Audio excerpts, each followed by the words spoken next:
रामनवमी का त्यौहार काफ़ी खास माना जाता है, जहां पर पूरे भारतवर्ष में, विदेशों में रैलियां निकाली जाती है और बड़ी ही धूमधाम से रामनवमी का त्यौहार मनाया जाता है।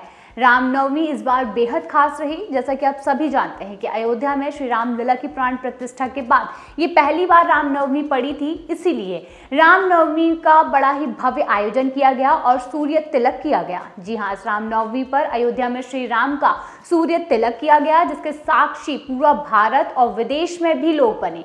जहां पर सूर्य तिलक देख खुद प्रधानमंत्री नरेंद्र मोदी भी काफी ज्यादा मनमोहक हो गए थे और कहीं ना कहीं एक इमोशनल जो फीलिंग थी वो भी कहीं ना कहीं देखने को मिली। आपको बताते हैं कि प्रधानमंत्री नरेंद्र मोदी ने डिजिटली तरीके से इस सूर्य तिलक को वहां पर देखा और जो सूर्य तिलक आयोजित हुआ उसके साक्षी बने। अब जैसे कि रामनवमी का जो त्यौहार होता है ये तो बड़ी धूमधाम से मनाया ही जाता है और इस त्यौहार पर सभी लोग बेहद खुश रहते हैं।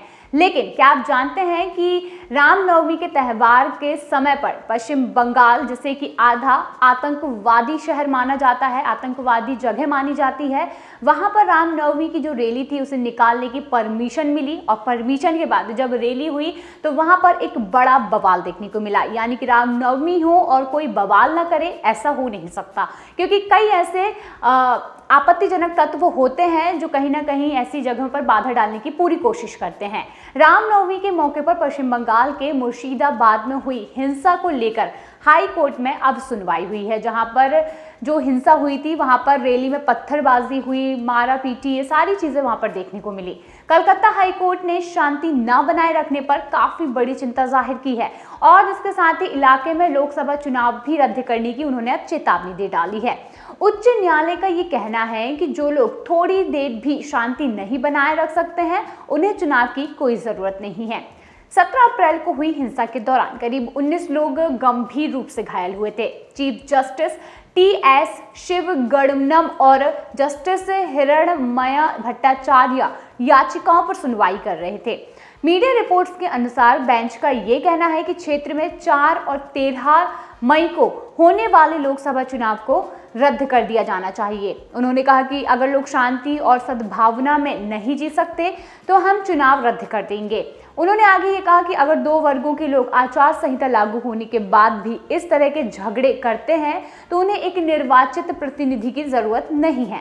बेंच मुस्लिम राष्ट्रीय मंच समेत कई याचिकाओं पर सुनवाई कर रही थी, जिसमें मुर्शिदाबाद जिले में हुई हिंसा की सीबीआई या फिर एनआईए जांच कराने की मांग भी की गई थी। इस सुनवाई के दौरान मुख्य न्यायाधीश टी.एस.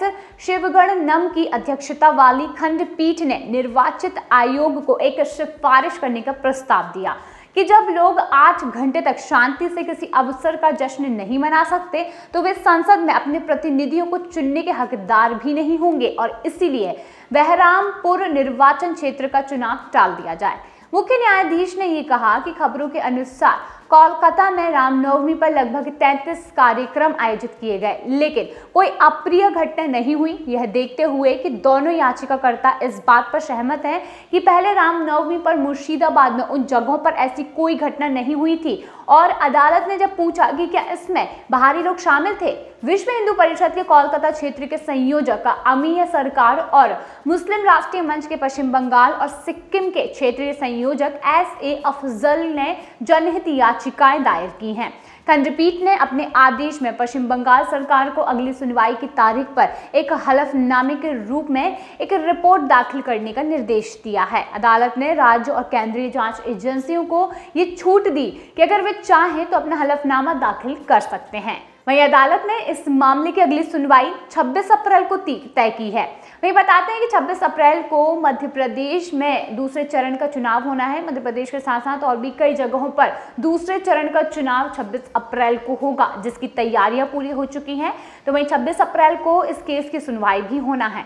वहीं पश्चिम बंगाल में कुछ ऐसे आपत्तिजनक तत्व हैं जो इन सभी रैलियों में कहीं ना कहीं हिंसा भड़काना और पत्थरबाजी जैसी घटनाओं को अंजाम देते हैं। हालांकि ये शुरू से ही होता आया है। आपने कई बार सुना होगा कि पश्चिम बंगाल में अगर धर्म की कोई बात उठती है तो कहीं ना कहीं लोग इसके अपोजिट में खड़े हो जाते हैं। तो पश्चिम बंगाल को इन सभी चीज़ों को लेकर काफ़ी ज़्यादा नेगेटिव भी माना जाता है। लेकिन अब रामनवमी के बाद जो हिंसा हुई है उसके बाद ही यहाँ पर जो चुनाव है उसको रोकने की धमकी दे चुके हैं। अब यानी कि यह है कि देखने योग्य कि अगर चुनाव होते हैं उस समय में भी कोई हिंसा होती है या फिर नहीं।